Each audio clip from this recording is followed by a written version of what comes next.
আমিত্ব পরিত্যাগ করার জন্য, তাহলে কাবাকে দেখার সাথে সাথে দোয়া করো, আল্লাহ আমার দোয়া কবুল করো, আমি গুনাহগার, যা তোমার ইচ্ছা। আচ্ছা গেছ, সর্বপ্রথম যায় কি তোয়াফ শুরু করে দিবা?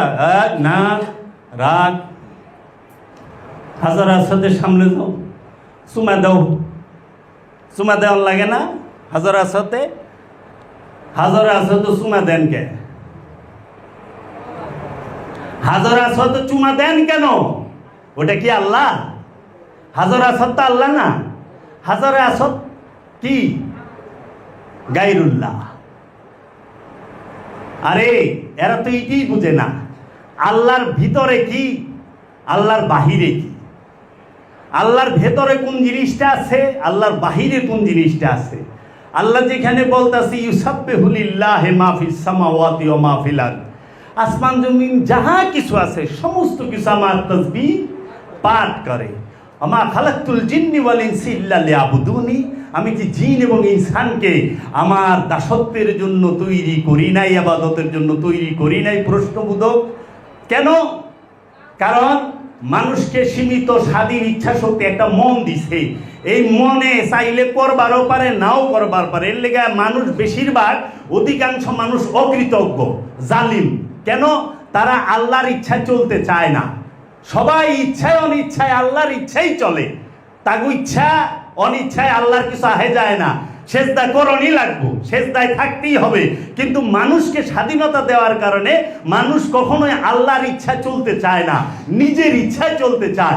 এর জন্য বাবা জাহাঙ্গীর বলছেন যে নিজের ইচ্ছায় চলে সেই শয়তান, সে জিন্দা শয়তান, সে জীবন্ত শয়তান, সেই হাকিকি শয়তান যে নিজের ইচ্ছায় চলে। আর যে রবের ইচ্ছায় চলে, রবের ইচ্ছায় চলে, যে আল্লাহর ইচ্ছায় চলে, যে রসুলের ইচ্ছায় চলে, সেই হচ্ছে মোমেন, সেই হচ্ছে মোমেন। রবের ইচ্ছায় চলা এত সোজা না বাবা, বড় কঠিন, বড় কঠিন। তার কিছু আমি বলুন।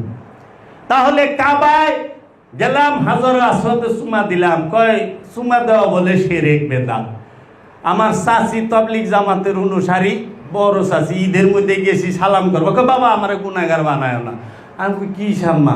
কয় পা ধরে সালাম করা শিরিক, শিরিক না, এই মাথা নিচে নামাইবে না, মাথা সবসময় মুছে রাখবা। তাই আমি বললাম আম্মা, শাকের বোঝা মাথায় লেবের গেলে, ঘাসের বোঝা মাথায় লেবের গেলে, কাঁঠালের বোঝা মাথায় লেবের গেলে তো মাথা নিচা করার লাগে।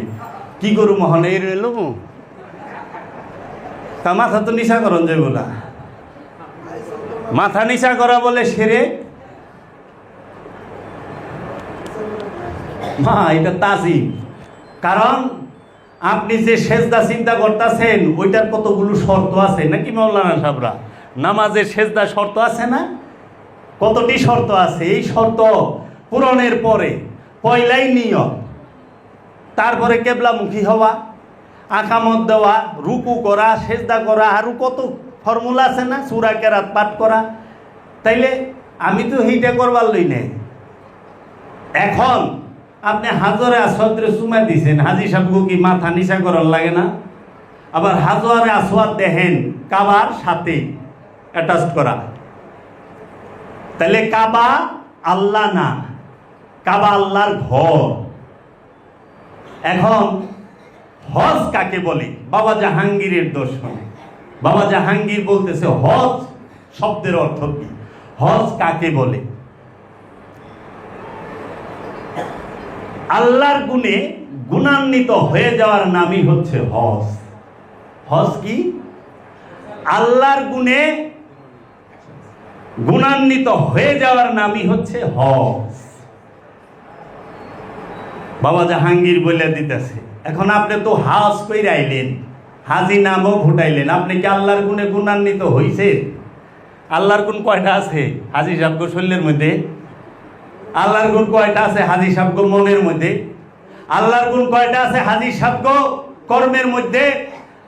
আল্লাহর গুণ কয়টা আছে হাজি সাহেবদের চলা ফেরা উঠা বসার মধ্যে? বলেন। যার আছে সে তো আল্লাহই আল্লাহ, সেই হাজি। তেল লেগে কল লাগে, ওই যে একজনে হজ করে আইসে টাকা পয়সা দিয়ে জিগাইতেছে যে ভাই সাহেব কি, এক অপরিচিত লোক, আপনার নাম কি?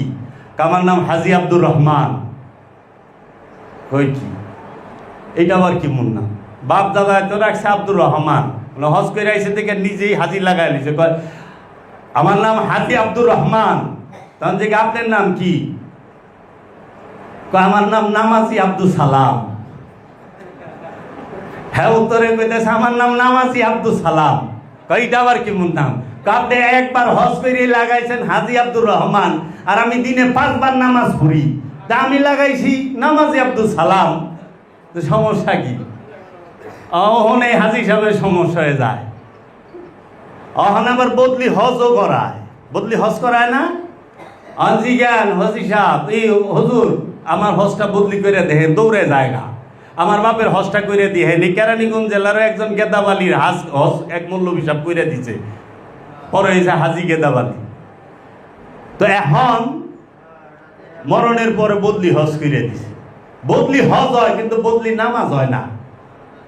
সালাত হয় বদলি, যে হুজুর আমার নামাজটা আপনি পড়ে দিন, তো আজকে আমার কাম কুম আছে, আমি যাই পারব না, অসুস্থ, আপনি পড়ে দিন। নামাজ হয় বদলি? নামাজও ফরজ, হজও ফরজ। সালাত আল্লাহর হুকুম, হজ আল্লাহর হুকুম, কুরবানি আল্লাহর হুকুম, যাকাত আল্লাহর হুকুম, সবই তো আল্লাহর হুকুম। নামাজ, রোজা, হজ, যাকাত, কুরবানি পাঁচটাই তো আল্লাহর হুকুম। তাহলে 5টার মধ্যে একটা খালি বদলি হয়, কেউ কয় না মাওলানা সাহেব আমার কুরবানিটা বদলি করে দিন, মাওলানা সাহেব আমার যাকাতটা আপনি দিয়ে দিন। বদলি যাকাত হয় না, বদলি কুরবানি হয় না, বদলি নামাজ হয় না, খালি হয় কি বদলি হজ। কি এরে অন্য দেশ ভ্রমণ করন যাইব, নামের পিছে একটা নাম লাগান যাইব, এইটা এই কথা গেলে আল্লাহ কয় নাই অনেহার কাছে দলিলের অভাব নাই। এসমা কি বড় হুজুরের কিতাবে আছে, হুজুরে আল্লাহর কিতাবে আছে, দেখেন না কিতাবুত তাওহীদ, হুজুরে আল্লাহ। হুজুরে আল্লাহ কার টাইটেল জানেন? হুজুরে আল্লাহ হচ্ছে আব্দুল ওহাব নজদীর টাইটেল। আব্দুল ওহাব নজদীকে বলা হয় হুজুরে আল্লাহ, আর ওর কিতাবের নাম হচ্ছে কিতাবুত তাওহীদ। কিতাবুত তাওহীদ, এই কিতাবুত তাওহীদের লেখক হচ্ছে আব্দুল ওহাব নজদী। এই নজদীর দর্শন প্রচার করে এই পিস টিভির মধ্যে জাকির নায়েক। এই জাকির নায়েক ওনার যত লেকচার আছে সবখানে শুনবেন। গুমর ভাঙে না কইলে ফাঁস করে না, কইতে হুজুরে আল্লাহ উনি বলেছেন। আপনারা তো মনে করেন কত বড় জানি হুজুর, শয়তানের নাম যে হুজুরে আল্লাহ, এটা তো আপনারা জানেন না। এই হুজুরে আল্লাহর কিতাবের নাম কিতাবুত তাওহীদ, নামটাও দিছে বাবা রে বাবা, ডেঞ্জারাস নাম। শুনলে মনে হয় না জানি কি কিতাবুত তাওহীদ লেকচার গুলা শুনেন। আরো আছে কাশফুস শোহবা, আব্দুল ওহাব নজদী। আবার এটিরে পাকিস্তানে উর্দু ভাষায় কে করছে ইনশাল্লাহ বলা হবে, আস্তে আস্তে খোলা হবে দরজা। তো যাই হোক, এই হজ যখন আপনি কি করলেন, হাজরে আসওয়াদ চুম্বন করলেন, মাকাম ইব্রাহিমের সামনে যায়া মুসল্লা নিতে বলা হলো। মাকামে ইব্রাহিম কাকে বলে? যে পাথরের মধ্যে বাবা ইব্রাহিম, হযরত ইব্রাহিম আলাইহিস সালাতু ওয়াস সালামের নুরানি কদম মুবারকের ছাপ আছে, এটাকে বলা হয় মাকামে ইব্রাহিম। সূরা বাকারা 125 নম্বর আয়াতে বলতেছে ওয়া ইজ্জালনা বাইতা মাসাবাতান লিন-নাস, ওয়া ইজ্জালনা বাইতা মাসাবাতান লিন-নাস, আমি এই ঘরকে মানব জাতির মিলন কেন্দ্র হিসেবে মনোনীত করেছি। ওয়াত্তাখিযু মিন মাকামে ইব্রাহিমা মুসাল্লা, তোমরা মাকামে ইব্রাহিমকে মুসল্লা হিসেবে গ্রহণ করো। মুসাল্লা কি? আমরা যেইটারে অহনে কই জায়নামাজ, আমাকে জায়নামাজ হয়ে গেছে অনেক শুতে। আমরা যেটা কাপড় অহনে পাতিরেও মসজিদের ইয়ের মতো 3 কোণার কইরা ত্রিভুজের মতো টাঙ্গায় হয় খেজুর পাতার বাটি, কয় কি জায়নামাজটা লইয়া জায়নামাজ অহনে বানায় দিছে খেজুর পাতার বাটি। অথচ জায়নামাজ হচ্ছে কি? মাকামে ইব্রাহিম মুসাল্লা। কি মাকামে ইব্রাহিম কাকে বলে? প্রত্যেকটা ওলিয়ে কামেল, প্রত্যেকটা ওলিয়ে কামেল সিদ্ধ পুরুষ যারা আত্ম পরিচয় পেয়ে গেছে, যাদের নফসের উপরে রূপী রব ভাসমান অবস্থায় আছে, তারা প্রত্যেকেই মুসাল্লা মাকামে ইব্রাহিম মের মর্যাদা নিয়ে অবস্থান করছে। এই মাকামে ইব্রাহিমকে সামনে রেখে, এই ওলিয়ে কামেলকে সামনে রেখে তারপর ওইখানে সালাতে দাঁড়াইতে হয়। সালাতে বসতে হয়, সালাতে শুইতে হয়। দাঁড়ানো, বসা এবং শোয়া অবস্থায় রবের জিকির করো। এক মুহূর্ত রবের জিকির থেকে বিচ্ছিন্ন হওয়া যাবে না। আর আমরা লই আইছি অল্প সময়, সংক্ষিপ্ত করে লইছি, একবারে সীমিত। মানুষ এত কুইরা এই সীমিত সময়ও করতে চায় না। এর জন্য মাকামে ইব্রাহিম, এই মুসাল্লা গ্রহণ করতে হবে ওইখানে যায়।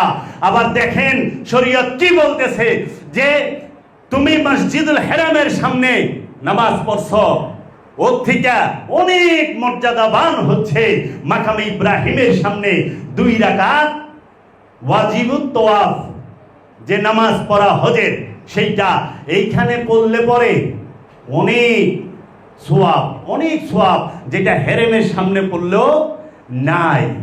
তাহলে মাকামে ইব্রাহিম কি আল্লাহ? এ তো গায়রুল্লাহ। মাকামে ইব্রাহিমের সামনে রেখে নামাজ পড়তেছেন না বাবা? আচ্ছা দেখেন তো একটু, হাজারে আসওয়াদ পাথর, মাকামে ইব্রাহিম পাথর, কিন্তু পাথর বলা যাবে না, নওজুবিল্লাহ, আল্লাহর নিশানি। কিন্তু মূলে হাজারে আসওয়াদও পাথর, মাকামে ইব্রাহিমও পাথর, মসজিদুল হেরেম সেটাও পাথরের তৈরি, সাফা মারোয়া 2 পাহাড় এটাও পাথর। এবং কি আপনি যে আরাফাতে যাইতেছেন, মুজদালিফায় যাইতেছেন, সেইখানেও পাথরের পাহাড়, আরাফাত মুজদালিফা। আবার আপনি যে মিনায় যাইতেছেন, যেই পাথর দিয়ে শয়তান বানাইছে, আসলে ওইটা কি শয়তান? বুঝার ভুল, বুঝার ভুল। ওইটা শরীয়ত শয়তান বলে নাই, শরীয়ত এটা শয়তান বলে নাই। হাজি নিজেই জানে না আসলে ওইটা শয়তান কিনা, শরীয়ত ওটাকে শয়তান বলে নাই। ওই 3টা পিলিয়ার, বড় শয়তান, মেজু শয়তান, ছোট শয়তান, আসলে মূলটা একটু পরে কই। হ্যাঁ, তো বিষয়টা হলো, আপনি মাকামে ইব্রাহিম থেকে মুসাল্লা গ্রহণ করে তওয়াফ করলেন, 7 চক্কর লাগাইলেন। চক্কর কেন লাগান? এহরামের কাপড় পরেন কেন? এটা তো ইব্রাহিম নবীর সুন্নত, শরীয়ত। এহরামের কাপড়টা ইব্রাহিম আলাইহিস সালাতু ওয়াস সালামের শরীয়ত। আচ্ছা, এই হাজরে আসওয়াদ চুম্বন করেন কেন? এই হাজরে আসওয়াদ কে রাখছে? এটাও তো ইব্রাহিম আলাইহিস সালাতু ওয়াস সালাম রাখছে। অহানি মৌলবী সাহেব কয়ে আমাকে নবীজি করছে। নবীজি, আমার দয়াল রসুল হাজরে আসওয়াদ চুম্বন করছে, লাভ দিছে এইভাবে। আচ্ছা, আবার দয়াল রসুলও পড়ছে। এখন দয়াল রসুল পড়লো কেন? আমরা নয় পড়ি, মহানবী পড়ছে এর জন্য। তাহলে মহানবী কার জন্য পড়লো? মহানবীর পড়ার পিছনে কারণ নাই? মহানবী কাবা তওয়াফ করলো কেন? আরে কাবারে তো কাবা দোয়া কইরা বানাইছে মুহাম্মদ সাল্লাল্লাহু আলাইহি ওয়াসাল্লাম। মুহাম্মদ সাল্লাল্লাহু আলাইহি ওয়াসাল্লামের দুয়ার বরকতে কাবা কাবা হইছে। এর আগে কেবলা করা হইতো মসজিদুল আকসাকে, নাকি সামনে রাইখা। তাহলে কাবা কার দুয়ার বদলাতে হয়? এতদিন তো কাবা দেখছো, এখন কাবারে দেখো, যে দোয়া করলে মসজিদুল হেরেম কেবলা হয়ে যায়, মুখ ফেরায়। তাহলে সে কত মর্যাদাবান। আর এই উমাইয়ার দলে, আব্বাসিয়া ওহাবির দলে এই 5টা গোলামেরা কয়, খবরদার, হজের সাথে মহানবীর রওজায় যাওয়ার কোনো সম্পর্ক নাই। এই গিলারে ওই তোর হজ দিছে কে? হজ দিছে কে? হজই তো দিছে মহানবী। আল্লাহ মোল্লারে হজ দিছে? আরে আল্লাহর লগে তো দেহা দূরে থাকুক, আর শয়তানের লগে দেখা হয় না, জিব্রাইলের লগে দেখা হয় না, একবার খালি আজরাইলের লগে দেখা হয় টাপাক গিয়া। আজরাইলের লগে একবার দেখা হয়। আল্লাহ কোরআনে কইবার লইছে যে আমি আমার হাবিবের কাছে 23 বছর পর্যন্ত ফেরেশতা নাজিল হইছে। আর আমাগো মৌলানা সাহেবের কাছে একবার আহে, ইন্না লিল্লাহ পড়ার লাগে, একবার ইন্না লিল্লাহ পড়ার লাগে না, যে উনি গেছে গা। তাহলে পরে আপনি দেখেন, কাবা তোয়াফ করছেন, ঠিক আছে, জাহান্নামের পানি পান করলেন। সারা দুনিয়ার পানি বইয়া খাওয়া সুন্নত, ডাইনাদ্দা খাওয়ার লাগবো, বাওয়াদ্দা খাইলে বলে খারায়া, বাওয়াদ্দা পানি খাইলে বলে শয়তানের পেশাব খায়। মোল্লারা শয়তানের পেশাবও করায় ছেড়ে দিছে। কি যে করছে, মানে সাতিয়া নাশকার দিয়া। কয় না কিতাবে নাই ও মুফতি সাহেব, যে যারা দাঁড়ায়া পানি খায় তারা শয়তানের মুখ খায়। আমাকেই তো পিটাইতো মাদ্রাসার মধ্যে, বাওয়াদ্দা পানি খেলে শয়তানরে পেশাব করায় ছেড়ে দিছে।